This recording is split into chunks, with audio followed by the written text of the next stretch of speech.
آج کا جو ہمارا ٹاپک ہے وہ ہے عدل و انصاف۔ چلتے ہیں ٹاپک کی طرف سے۔ پہلے آپ سے ریکویسٹ ہے کہ آپ میرے چینل کو سبسکرائب، لائک اور شیئر کر دیں۔ عدل عربی زبان کا لفظ ہے جس کے معنی ہے سیدھا کرنا، برابر تقسیم کرنا اور توازن قائم رکھنا۔ انصاف کا لفظ بھی عدل کا ہم معنی ہے۔ اس کا مطلب بھی کسی چیز کو دو برابر حصوں میں بانٹنا۔ عدل اور ظلم آپس میں متضاد الفاظ ہیں۔ ظلم کے لغوی معنی ہے کسی چیز کو اپنی اصل جگہ سے ہٹا کر دوسری جگہ پر رکھ دینا، جبکہ عدل اس کے الٹ ہے، یعنی کسی چیز کو ایسی جگہ رکھنا جس جگہ وہ رکھی جانی چاہیے۔ اعتدال کا لفظ بھی عدل سے ہی نکلا ہے۔ عدل کی اہمیت اگر ہم غور کریں تو اس نتیجے پر پہنچے بغیر نہیں رہیں گے کہ سارا کارخانہ قدرت عدل و انصاف پر قائم ہے۔ ہر شے ایک مقررہ مقدار میں پیدا ہوتی ہے۔ کائنات کے ہر جز دوسرے کے ساتھ غیر مرئی طریقے سے مربوط ہے اور ان سب میں کمال درجے کا توازن اور ہم آہنگی پائی جاتی ہے۔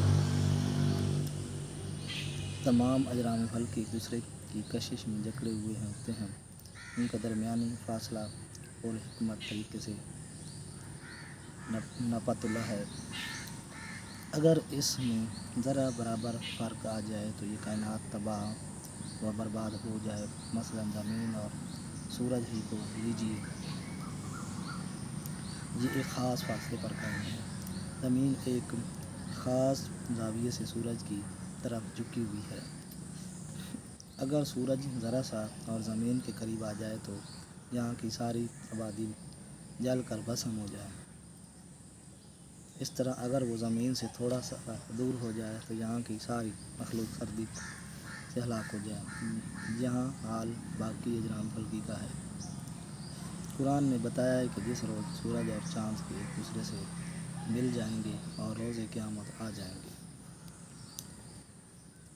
اے ایمان والو، قائم رہو انصاف پر، گواہی دو اللہ کی طرف سے، اگرچہ نقصان ہو تمہارا یا ماں باپ کا یا قرابت والوں کا۔ اگر کوئی مالدار ہے یا محتاج ہے تو اللہ کا خیر خواہ تم سے زیادہ ہے، سو تم پیروی نہ کرو دل کی خواہش کی انصاف کرنے میں۔ اگر تم زبان ہلو گے جب بچا جاؤ گے، اللہ تمہارے کاموں سے خوب واقف ہے۔ ارسال رسل و انزال کتب کا مقصد عدل کا قیام۔ قرآن حکیم میں سورۃ حدید میں رسولوں کی بعثت اور کتابوں کے نازل کرنے کا مقصد ہی عدل و قسط کے قیام کو قرار دیا ہے۔ ارشاد باری تعالیٰ ہے اور اس کا ترجمہ ہے، بے شک ہم نے اپنے رسولوں کو کھلی نشانیوں کے ساتھ بھیجا اور ہم نے ان کے ساتھ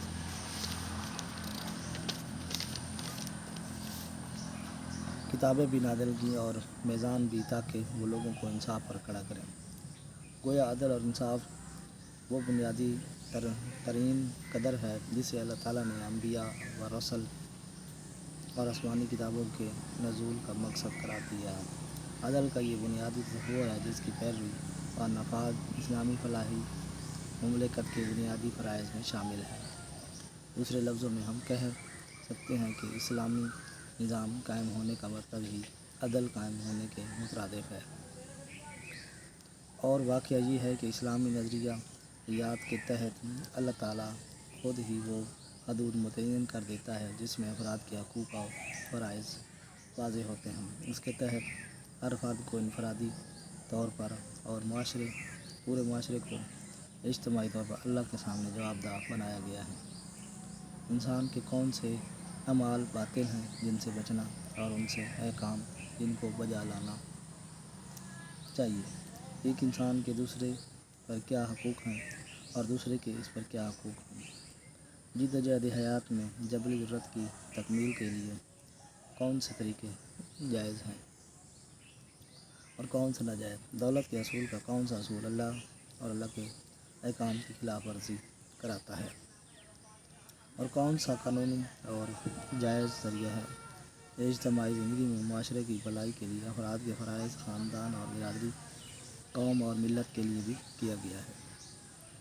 یہ سب بنیادی اصولوں اللہ کی کتاب اور سنت رسول کی روشنی میں واضح مستقل دستور کی شکل میں اختیار کر لیتے ہیں، جس میں کسی کو تبدیلی کا کوئی اختیار نہیں، گویا اس دستور کے تحت افراد کو جو آزادیاں حاصل ہوتی ہیں ان کو سلب کرنے کا اختیار کسی فرد یا معاشرے کو نہیں ہے۔ آج تک اتنے نیکسٹ ویڈیو ملتے ہیں۔